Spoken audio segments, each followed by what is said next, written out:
சும்மா நக்க மக்களே என்ன மக்களே நேத்து நைட்டு சேதனனை வச்சு ஒரு மாதிரி ஃபன் பண்ணிட்டாங்க போல வீட்டுக்குள்ள. சேதனன் ஒரு ஹோஸ்டன் கூட மதிக்காம வீட்டுக்குள்ள எல்லாரும் உட்காந்து கலாய்ச்சிட்டு இருக்காங்க ப்ரோ. நம்ம கானா வினோத், எஃப்ஜே, காமு மாமா எல்லாருமே சேதனை சொல்ற டைலாக் எல்லாம் பேசி பேசி ஒரு மாதிரி உட்காந்து கலாய்ச்சிட்டு இருக்காங்க. அதை பார்க்கும்போது ஒரு சைடு ஃபன்னா இருந்தாலும் இன்னொரு சைடு கொஞ்சம் கோவம் தான் வந்துச்சு. ஏன்னா ஓகே நீங்க எல்லாம் சேர்ந்து ஃபன்னா அதை எடுத்து பேசுறீங்க, சேதனை சொல்ற டைலாக பேசுறீங்க, மிமிக்ரி பண்றீங்க, எல்லாம் ஓகே.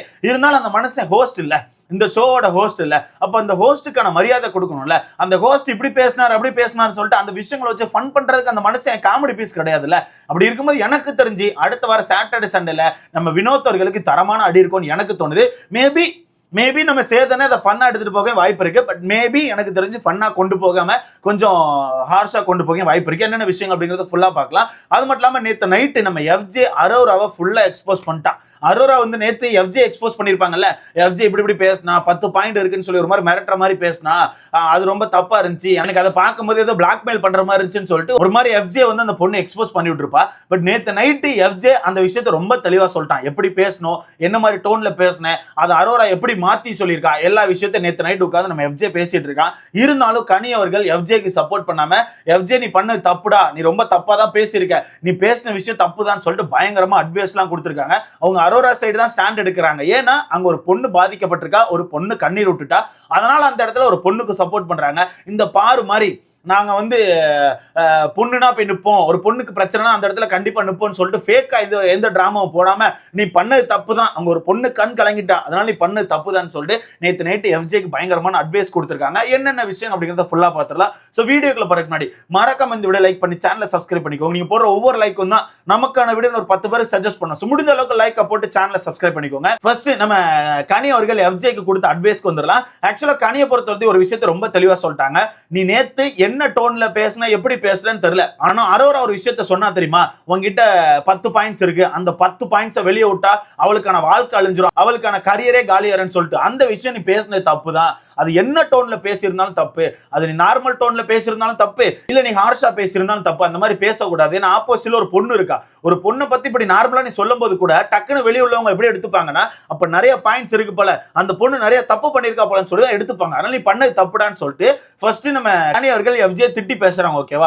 அப்பதான் அந்த இடத்துல எஃப்ஜே ஒரு விஷயத்தை ரொம்ப தெளிவா சொல்றான். இங்க பாத்துக்கோங்க கனி, நீங்க சொல்ற மாதிரி நான் பேசினது தப்பாவே இருந்துட்டு போட்டு, ஆனா நான் பேசின விதம் அப்படிங்கிறது ரொம்பவே நார்மலா பேசின விதம். ஏன்னா அந்த இடத்துல நான் அரோரா ஆதிரை 3 பேர் தான் உட்கார்ந்து இருந்தோம். 3 பேர் பெட்ல உட்கார்ந்து பேசிட்டு இருந்தோம். அப்படி பேசிட்டு இருக்கும்போது ஒரு இதுல நான் நார்மலா சொன்னேன், அவளுக்கான பாயிண்ட்ஸ் என்கிட்ட இருக்கு, அவ என்கிட்ட பழகின விஷயம் எல்லாம் என்கிட்ட இருக்கு, அதை சொன்னா ரொம்ப தப்பா போயிடும், அவளுக்கான கரியர் அடி வாங்கிடும், இப்படித்தான் சொன்னேன். ஆனா அதை அரோரா ரொம்ப ட்விஸ்ட் பண்ணிட்டா. அது மட்டும் இல்லாம அதை சொல்ல வச்சது அரோரா தான் சொல்லிட்டு ரொம்ப தெளிவா எடுத்து பேசினாங்க. ஆக்சுவலா என்னன்னா, அந்த ஆதிரை அவர்கள் எஃப்ஜேக்கு மேல கேஸ் போட்டிருப்பாங்கல்ல, அந்த கேஸ்ல ஆதிரை அவர்கள் வின் பண்ணிருப்பாங்க. இருந்தாலும் ஆதிரைக்கு என்ன வருத்தம்னா, நிறைய விட்னஸ் மேல ஏத்த முடியலையே, இன்னும் நம்ம எஃப்ஜே அசிங்கப்படுத்த முடியலன்னு சொல்லிட்டு அவங்க வருத்தப்பட்டு இருப்பாங்க.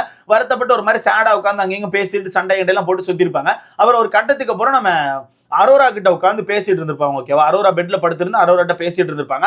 அப்ப எஃப்ஜே அந்த இடத்துல என்ட்ரி கொடுத்திருப்பான். எஃப்ஜே என்ட்ரி கொடுத்து அவனும் உள்ள உட்காந்து பேசிட்டு இருப்பான். அப்படி பேசும்போது ஆதிரை ஒரு மாதிரி சேடா தனியா படுத்துருவாங்க. அதே பெட்ல ஒரு மாதிரி தனியா படுத்துருவாங்க. அப்ப அந்த இடத்துல அரோரா சொல்லுவாங்க, என்ன சொல்லுவாங்கன்னா, இங்க பாருடா, நீ என்னதான் சொன்னாலும் நீ பண்ணிருக்க தப்புடா, நீ வந்து இந்த இடத்துல மன்னிப்பே கேட்டாலும் சரி நீ பண்ணிருக்க தப்பு, ஏன்னா நீ ஏதோ ஒரு தப்பு பண்ணிருக்க, அதனாலதான் அந்த பொண்ணு அவ்வளவு பாதிக்கப்பட்டிருக்கா, வெளியே போயிட்டு அவ்வளவு விஷயங்களை ஃபேஸ் பண்ணிருக்கா, அதனாலதான் வீட்டுக்கு வந்து ரிட்டன் அந்த விஷயத்தை எடுக்கிறா, அப்ப நீ ஏதோ ஒரு இடத்துல தப்பு பண்ணிருக்க, அதை முதல்ல புரிஞ்சுக்கோன்னு சொல்லிட்டு அரோரா வந்து எஃப்ஜேக்கு அட்வைஸ் பண்ணிட்டு இருந்தாங்க. அப்ப அந்த இடத்துல எஃப்ஜே என்ன சொல்லுவானா, எனக்கு தெரியலடி, நான் என்ன தப்பு பண்ண எனக்கு தெரியல, நான் ஏதோ ஒன்று பண்ணியிருக்கேன்னு மட்டும் தெரியுது. ஏன்னா ஆதிரை சொல்றா ஏதோ ஒன்று இருக்கு ஏதோ ஒன்று இருக்குன்னு சொல்லிட்டு, ஆனா என்ன பண்ணியிருக்கேன்னு தெரியல, அதை வெளியே போய் பார்த்தா தான் தெரியும். அதை நான் ஆதிரை கிட்ட சொல்லிட்டு இருக்கேன், வெளியே போய் பார்க்கலாம், வெளியே போய் தப்பு இருந்தா வந்து என்கிட்ட கேளு, சண்டை போடி, என்ன அடி, ஒன்றும் பிரச்சனை இல்லை. ஆனா இங்க பேச அது 2 பேருக்குமே தப்பாயிரும், 2 பேருக்குமே கெட்ட பேர் தான், அதனால தான் விடுன்னு சொல்லிட்டு நான் சாரியே கேட்டுட்டேன். இருந்தாலும் ஆதிரை அந்த விஷயத்த டிராக் பண்ணிட்டே இருக்கா, ஆதிரை இந்த விஷயத்த ரிட்டர்ன் எடுத்து பேசிட்டே இருக்கான்னு சொல்லிட்டு எஃப்ஜே சொல்லியிருப்பான்.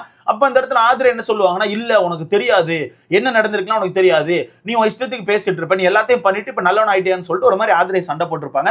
அப்ப திருப்பி அந்த இடத்துல அரோராவுமே சண்டை போட்டிருப்பாங்க, நீ பண்ணிருக்கடா ஏதோ ஒன்று தப்பு பண்ணிருக்கடான்னு சொல்லி சொல்லுவாங்க. அப்பதான் அந்த இடத்துல இங்க பாரு, நான் மட்டும் தப்பு பண்ணிருக்கேன்னு சொல்லாத, அவளும் அப்படிதான் என் கூட இருந்தா, ஓகே அதை முதல் புரிஞ்சுக்கோ, அவ ஃப்ரெண்டு அவ ஃப்ரெண்டு மாதிரிலாம் இல்ல, அவ அதை தாண்டி ஒரு விஷயம் பண்ணா, அது என்கிட்ட இருக்கு, நான் சொன்னா தப்பா போயிருன்னு சொல்லிட்டு அவன் நார்மலா தான் சொல்லுவான்.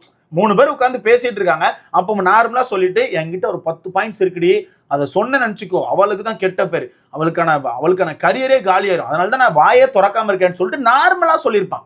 பட் நேத்து அரோரா அதை எப்படி பேசினாங்கன்னா, ஒரு மாதிரி கத்தி சொன்னா அங்க இருந்து எல்லாருக்குமே கேட்டுச்சு, அது வந்து அந்த பொண்ணு ரொம்ப பேடா காமிச்சுன்னு சொல்லிட்டு பயங்கரமா ஒரு மாதிரி பெருசா பேசிட்டாங்க. ஆனா அவன் அப்படி பேசல, நார்மலா பேசியிருப்பான். இப்ப நார்மலா சொல்லுவோம்ல, என்கிட்ட 10 பாயிண்ட் இருக்குடி, அதை சொன்னா அது ரொம்ப தப்பா போயிடும் இப்படி பேசுவோம்ல, அப்படிதான் அவன் பேசியிருந்தான். ஓகேவா? அப்பதான் அந்த இடத்துல நம்ம ஆதிரை சொல்லுவாங்க, என்ன பாயிண்ட்ஸ் வச்சிருக்க, நீ சொல்லு பார்க்கலாம்னு சொல்லிட்டு ஆதிரை கேட்பாங்க. உடனே அந்த இடத்துல அரோராவுமே ட்ரிகர் பண்ணுவாங்க, என்ன வச்சிருக்க சொல்லு, என்ன பாயிண்ட் வச்சிருக்க, சும்மா பாயிண்ட்ஸ் இருக்குன்னு சொல்லிட்டே இருக்கல, என்னடா இருக்கு சொல்றா பார்க்கலாம்னு சொல்லிட்டு அரோராவும் ட்ரிகர் பண்ணுவாங்க. அதை நேத்து நம்ம கணிக்கிட்டே ஓப்பனா சொல்லிட்டான். அரோராவும் ட்ரிகர் பண்ணா, அரோரா உட்காந்து கேட்டுக்கிட்டே இருந்தா, என்ன இருக்கு சொல்லு பார்க்கலான்னு சொல்லிட்டு. அதனால தான் ஒரு கட்டத்துக்கு அப்புறம் நான் அந்த முத்த மேட்டர் சொன்னேன், என்கிட்ட முத்தம் கேட்டான்னு சொல்லிட்டு. உடனே ஆதிரை கூட அந்த இடத்துல இந்த மேட்டர் மட்டும் தூக்கிட்டு வந்துடுறா, இந்த ஒரு மேட்டர் தான் வாங்கிட்டு இருக்குன்னு சொல்லிட்டு அவர் மாதிரி திரும்பி படுத்து அழ ஆரம்பிச்சிட்டா. அதுக்கப்புறம் நான் திருப்பி சமாதானப்படுத்திருப்பேன்னு சொல்லிட்டு நேத்து நைட்டு இவ்வளவு விஷயத்த ரொம்ப தெளிவா சொல்லிட்டான். இவ்வளவு விஷயத்த ரொம்ப தெளிவாவே சொல்லிட்டான். இப்படிதான் நடந்துச்சு. அரோரா வந்து என்ன ஒரு மாதிரி பிரஷர் பண்ணி கேட்டா, அதனால தான் நான் வந்து சொன்னேன். அது மட்டும் இல்லாம 10 பாயிண்ட்ஸ் இருக்கு அப்படின்னா 10 பாயிண்ட்ஸ் இல்ல, ஒரு சில விஷயங்கள் இருக்குமோ நம்ம வந்து ஃப்ளோல எப்படி பேசுவோம், என்கிட்ட பாயிண்ட்ஸ் இருக்கு, என்கிட்ட ஒரு 10 பாயிண்ட்ஸ் இருக்குன்னு சொல்லுவோம். அதே மாதிரி தான் சொன்னேன். அதுக்குன்னு எண்ணி 10 பாயிண்ட்ஸ் வச்சிருக்கேன்லாம் இல்ல. இவங்க அது ஒரு மாதிரி பெருசா எடுத்துட்டு போயிட்டு வேனுக்குன்னே அடிச்சிட்டு இருக்காங்கன்னு சொல்லிட்டு ரொம்ப தெளிவா எடுத்து போட்டு உடச்சிட்டான். சத்தியமா சொல்றேன், இங்க எல்லார் மேலேயும் தப்பு இருக்கு ப்ரோ. தப்பு இல்லைன்னா என்ன யாரையுமே சொல்ல முடியாது. தப்பு இருக்கு, எஃப்ஜே மேல தப்பு இருக்கு, ஆதிரை மேல தப்பு இருக்கு. ஆனா ஆதிரை என்ன பண்றாங்கன்னா, எப்படியாச்சும் அவனை அடிச்சிடணும், உமன் கார்டை தூக்கி நான் பாதிக்கப்பட்டிருக்கேன்னு சொல்லி காமிச்சு அவனை காலி பண்ணிடணும் ட்ரை பண்றாங்க. ஓகேவா? அதுல இருந்து அவன் தப்பிச்சு ஓடிட்டு இருக்கான். இருந்தாலும் நேத்து கனி ரொம்ப சிம்பிளா ஒரு அட்வைஸ் கொடுத்துருப்பாங்க, இருந்தாலும் நீ பண்ண தப்புடா, நீ எல்லாம் சொல்ற ஓகே, இருந்தாலும் என்ன டோன்ல சொல்லியிருந்தாலும் அப்படி ஒரு விஷயத்த சொல்லும் போது கேமரா பார்த்துட்டு இருக்கு, மக்கள் வெளியே பார்த்துட்டு இருப்பாங்க, அது தப்பா தான் போகும், மக்கள் தப்பா தான் நினைப்பாங்க. ஸோ நீ அந்த மாதிரி சொல்லியிருக்க கூடாதுன்னு சொல்லிட்டு ரொம்ப தெளிவாக அட்வைஸ் கொடுத்துட்டாங்க. அட்வைஸ் கொடுத்துட்டு கடைசியில் இன்னொரு பாயிண்ட் கூட சொன்னாங்க, நீ எல்லாம் சொல்றல, ஆனா அந்த பொண்ணு அழுதா பாத்தியா, நேத்து அந்த பாயிண்ட்ஸ் எல்லாம் எடுத்து நம்ம சேதனை பேசிட்டு இருக்கோம், அந்த பொண்ணு டக்குன்னு அழுதுட்டா.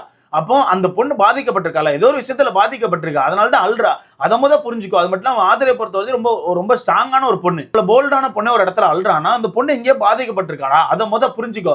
அதை புரிஞ்சுட்டு முடிஞ்ச அந்த பொண்ணு கிட்ட போய் ரிட்டர்ன் சாரி கேளுன்னு சொல்லிட்டு கனியை பொறுத்தவரை ரொம்ப தெளிவா அட்வைஸ் கொடுத்துட்டாங்க. பட் இதுக்கப்புறம் அவன் தான் ஸ்டெப் எடுக்கணும். ஏன்னா சாரி கேட்க போனாலும் ஆதிரை பொறுத்தவரை அவங்க பெருசா கண்டுக்க மாட்டுக்காங்க. ஒரு மாதிரி வேணாண்டா அப்படின்ற மாதிரி ஒரு மாதிரி தட்டி தான் போயிட்டு இருக்காங்க. ஏன்னா அவங்களுக்கு அவங்ககிட்ட பேச விருப்பம் இல்லை, அவனை அசிங்கப்படுத்த தான் விருப்பம். ஓகேவா? ஸோ அந்த வகையில் நேற்று நைட் ரொம்ப தெளிவாக அவங்க அட்வைஸை கொடுத்துட்டாங்க. அடுத்தது நம்ம சேதனை வச்சு கலாய்ச்ச மாட்டோம். ஐயோ நேற்று கானா வினோத் இருக்காரு, ஒரு மாதிரி சேதனை அந்த பேசின டோன் எடுத்து பேசிட்டு இருக்காரு ப்ரோ. சேதனை வந்து ஏதாவது ஒன்று கேட்டுட்டு பேசிட்டு இருக்கும்போது, ஏங்க உட்காருங்க, ஏதாவது ஒன்று பேசிட்டு இருப்பேன் அப்படின்னு சொல்லி டக்குன்னு உட்கார வைப்பார்ல, அந்த விஷயத்தை எடுத்து நம்ம கானா வினோத் சொல்றாரு. ஏன்னா கானா வினோத் அப்படிதான் பண்ணாப்ல. கானா வினோத் எழுப்பிட்டு பேச சொல்லும் போது கானா வினோத் கொடுத்த ஆன்சருக்கு என்ன நீ ஆன்சர் கொடுக்க, உட்காரு, உனக்கு பேசவே தெரிலன்னு சொல்லிட்டு உட்கார வச்சாங்கல்ல, அதை எடுத்து நம்ம கானா வினோத் எப்படி சொல்லிட்டு இருக்காருன்னா, நான் என்ன பேச போனாலும் உட்கார சொல்றாரு, அப்ப நான் என்னதான் பேசணும், என்கிட்ட ஒண்ணு கேட்காரு, அதுக்கு நான் ஆன்சர் கொடுக்கேன், உடனே உட்காருன்னு சொல்றாரு, நான் என்னையா தப்பு பண்ணேன், அப்ப எப்படியா பேசணும் எனக்கு தெரியலையான்னு சொல்லிட்டு ஒரு மாதிரி கலாய்ச்சிட்டு இருக்காப்ல. அப்ப அங்க இருந்து எஃப்ஜேமே என்ன சொல்றான்னா, ஆமா அப்படித்தான் இருக்கு, என்ன பண்ண, ஒன்னு கேட்கறாங்க, நம்ம சொல்றோம் அது தப்பா இருக்கு போல, உடனே உட்கார சொல்றாங்க, நான் அதனாலதான் இப்போ உஷாராயிட்டேன், ஏதாவது தப்பு சொன்னா கூட ஓகே சார் டிகே சார்னு கேட்க ஆரம்பிச்சிட்டேன்னு சொல்லிட்டு அவனும் ஒரு மாதிரி ஹோஸ்ட்டை ஈஸியா எடுத்துக்கிட்டான். அந்த பக்கம் நம்ம காமு மாமா வினோத்துக்கு அட்வைஸ் கொடுக்காப்ல, இதுக்கப்புறம் அந்த மாதிரி கேட்டா ஆமா சார்ன்னு சொல்லிரு, தப்பு பண்ணி ஆமா சார், இதை பேசினி ஆமா சார்ன்னு சொல்லிட்டு உடனே ஒத்துக்கோ, அதுக்கு மேல கேட்க மாட்டாங்க. ஏன்னா சேதனுக்கு பேக் ஹேண்ட்ல இருந்து சொல்லிட்டு இருப்பாங்க, அப்படி சொல்லிட்டு இருக்கும்போது டக்குன்னு அவர் கேட்பாரு, நீ டக்குன்னு அந்த இடத்துல ஆமா இல்லைன்னு ஏதாவது சொல்லி முடிச்சிட்டேன்னா அதுக்கப்புறம் அந்த கொஸ்டின் போகாது, நீ அதை வந்து எக்ஸ்பிளைன் பண்றாங்க பரல, இழுத்து பேச போய் தான் பேக் ஹேண்ட்ல இருந்து சொல்லி கொடுத்துட்டே இருப்பாங்க, நீ மாட்டிப்ப, நீ இதை பண்ணுன்னு சொல்லிட்டு ஒரு மாதிரி இவங்க இந்த ஹோஸ்ட் ரொம்ப ஈஸியா எடுத்துக்கிட்டாங்க ப்ரோ. ரொம்ப ஈஸியா எடுத்து ரொம்ப ஜாலியா உட்காந்து பேசிட்டு இருக்காங்க. இது எங்க போய் முடிய போதுன்னு தெரியல. ஆனா இது எனக்கு என்ன வருத்தம்னா, கமல் சாரா இருந்தா இவங்க அப்படி பேசியிருப்பாங்களா? கமல் சாரா இருந்தா கமல் சார் பேசுற விஷயங்களை வச்சு இவங்க அப்படி பேசியிருப்பாங்களா? வாய்ப்புகளே கிடையாது. சேதனை அப்படிங்கும் போது இவங்க ரொம்ப ஃபன்னா போச்சு, ஒரு மாதிரி கலாய்ச்சிட்டு இருக்காங்க. அது பார்க்கவே ரொம்ப ஒரு மாதிரி கடுப்பா தான் இருந்துச்சு. பார்க்கலாம், கண்டிப்பா அடுத்த ஒரு அட்ரஸ் பண்ணுவாங்கன்னு நினைக்கிறேன். இதுல அமித் இன்னும் திருந்தல. அவரை பொறுத்தவரை அவர் நேற்று எப்படி பேசுறாருன்னா, காமு வேலைலாம் செய்யதான் செஞ்சான், காமு நல்லா தான் இருந்தான், நான் நல்லா தான் வேலை வாங்கினேன், பட் என்ன பண்ணாலும் தப்பு சொன்னா என்ன பண்ண, வேலை வாங்கினாலும் தப்பு சொல்றாங்க, வேலை வாங்காட்டியும் தப்பு சொல்றாங்க, இதுக்கு மேல நான் என்னதான் பண்ண முடியும் அப்படின்னு சொல்லிட்டு ஒரு மாதிரி உட்காந்து புலம்பிட்டு இருக்காப்ல. புலம்புறதெல்லாம் ஓகேனே, உங்ககிட்ட சொன்னது என்னன்னா, நீங்க வேலை வாங்கினீங்க ஓகே, 2 பேருக்கு பனிஷ்மெண்ட் கொடுத்தீங்களா, அந்த 2 பேரும் ரொம்ப பேம்பர் பண்ணீங்க, அதுக்கு தான் சேதனை அடிச்சாப்ல, வேற ஒன்றும் இல்லை. அதே இது பண்ணாம அண்ணன் வந்து உட்காந்து புலம்பிட்டு இருக்காப்ல. ஸோ வெயிட் பண்ணி பார்க்கலாம். எனக்கு தெரிஞ்சு இந்த வாரம் கொஞ்சம் ஃபன்னா கொஞ்சம் இன்ட்ரெஸ்டா போகும் நான் நினைக்கிறேன். வீக்லி டாஸ்க்கை பொறுத்தவரை ரொம்ப டிஃப்ரெண்டா கொடுத்துருக்காங்க. டான்சிங் மராத்தான், டைமிங் டாஸ்க் எல்லாத்தையுமே மெர்ஜ் பண்ணி ஒரு டாஸ்க் மாதிரி கொடுத்துருக்காங்க. ஸோ வெயிட் பண்ணி பார்க்கலாம். நீங்க சொல்லுங்க ப்ரோ, அரோரா நேற்று பேசினது கரெக்டா? எஃப்ஜே உண்மையாவே மிரட்டுற மாதிரி ஏதாவது பேசினானா, மிரட்டுற தோனியில் ஏதாவது பேசினானா? இதை பத்தி உங்களுக்கான கருத்தை மறக்காம கமெண்ட்ல போட்டு பார்க்கலாம்.